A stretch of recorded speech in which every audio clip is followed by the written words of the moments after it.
Contentment. The couple settled into spooning as they had for 30 years, nestled in each other's arms in a way that only a long-married couple can.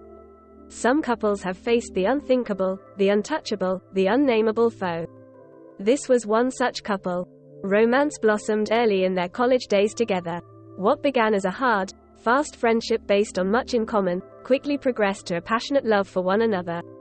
They met in August, had their first date on October 1st, were making wedding plans by November and officially engaged with a beautiful 1/3 carat diamond by Christmas.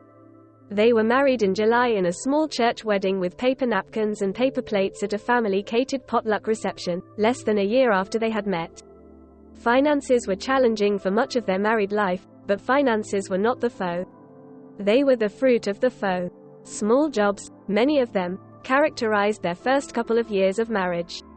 Mike worked days, as an assistant at the school.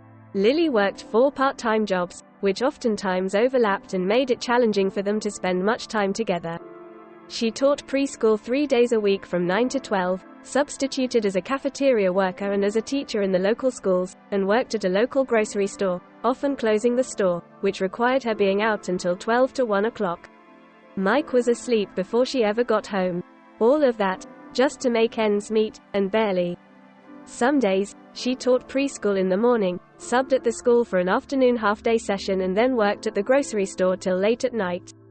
It wasn't the greatest way to start a marriage, but the love was real and strong and so the marriage remained firm. There was loss the first year, too. Mike's great-grandmother passed and just a short time later, his grandfather passed as well. The challenges changed throughout the years, but they were always present, and always gifts of the foe. Finances were always one of the ones on the front burner, but there were many others. For most of their 30 years, one or the other, or both of them, had been in school. Bachelor's degrees, first for Lily, then Mike.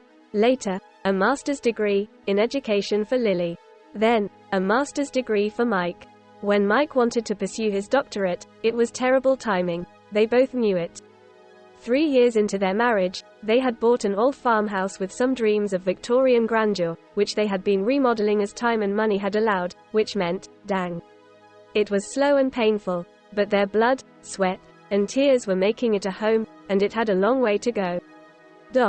They had struggled to have children, there were hormonal difficulties for Lily, and many years on birth control pills to help her hormones stay balanced. They had cried and prayed. They had medicated. They had counted cycles and egg white days and held her legs high in the air after making passionate love that they hoped would also make babies. They had tried and tried and tried and finally had mostly given up. They had decided to try for adoption, but there were the financial issues, and the old house, both of which were going to be detrimental to their attempts to adopt. They had filled out paperwork. They had met with Department of Social Services personnel. They had written letters and friends had written letters. And then, Mike decides it's time for a doctorate. The house isn't finished, the financial goals are not met, they are in the middle of trying to adopt. The foe was wicked, swift, and sure. He was on their heels, dogging their every step. They never saw him coming. A doctorate it was. So Mike applied and was accepted.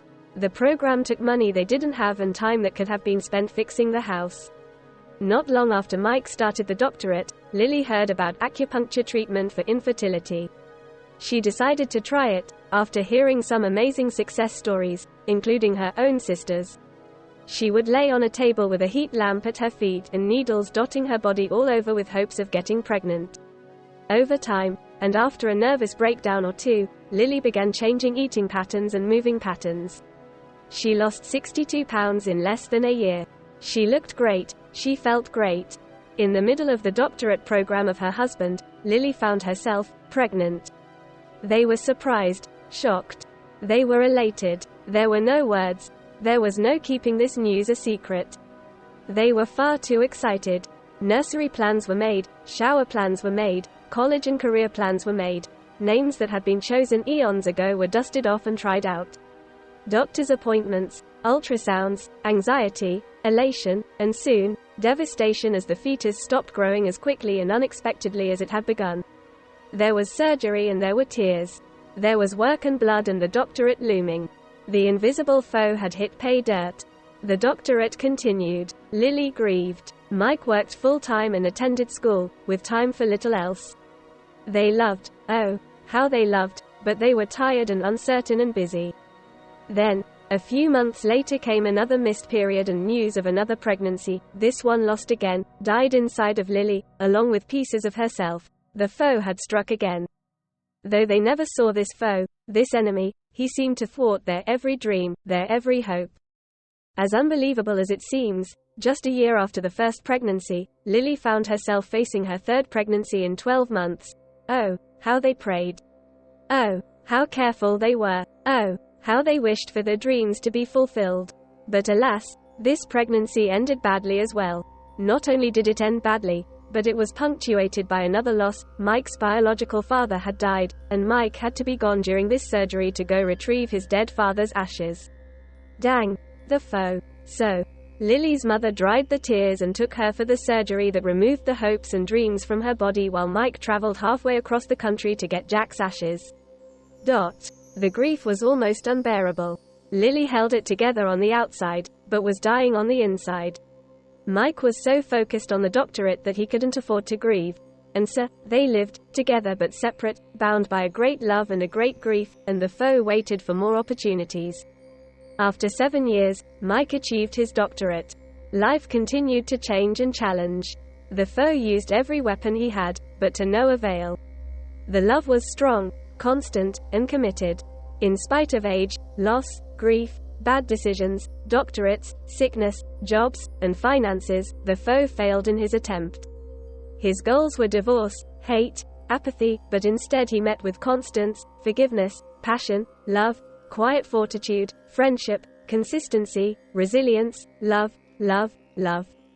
And so they spoon in quiet contentment, just the two of them in the house that still needs work, that is full of empty bedrooms. Their love is stronger than the foe. He will never win. Who is this foe? He goes by many names: complacency, lack of commitment. His goal was to destroy this passionate love, but commitment, being the enemy of this foe, has won as they rest in each other's arms.